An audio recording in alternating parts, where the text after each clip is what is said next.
என்ன வச்சோ பூசாரி மாதிரி? எல்லாம் உனக்காகத்தான்.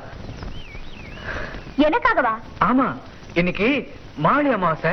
மனசுல நினைச்சது ஆண்டவன்ட்ட வேண்டிக்கிட்டா உடனே நிறைவேறும்னு அம்மா சொல்லிருக்காங்க. அதனாலதான் கோயில் வரைக்கும் போயிட்டு வரேன். என்னன்னு வேண்டிக்கிட்ட? இன்னைக்கு உனக்கு பரீட்சை ரிசல்ட் வருது இல்லையா? ஓஹோ, நான் பரீட்சையில பாஸ் ஆகணும், காலேஜ்ல அட்மிஷன் கிடைக்கணும் அப்படின்னு வேண்டிக்கிட்டியா?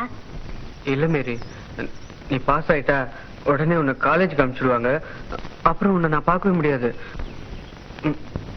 உன்னை நான் பார்த்துக்கிட்டே இருக்கணும்.